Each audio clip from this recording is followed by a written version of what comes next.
Anne, velkommen til den her video. I dag skal jeg lave en video, der hedder 3 højdage den 3. december. Så lad os lige bare komme i gang. Ja, jeg tager en lille tot i starten, snor den rundt, sætter den fast med en lille spænde, tager den anden side af en lille tot, snor den rundt og tager spænden. Tager mit pandehår og deler det op i hver sin side, så jeg kan få begge sider. Tager jeg og stiller det forrest, og nu er min look færdig her. Nu vil jeg krølle mit hår med et krøllejern. Jeg starter med højre side for mig. Så tager den så ud.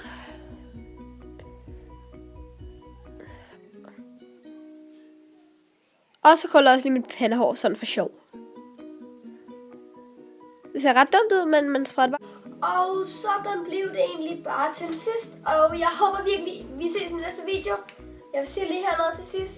Vi ses bare i min næste video. Og så håber jeg, I kan lide den her video og vil abonnere min kanal. Så god jul alle sammen og godt nytår.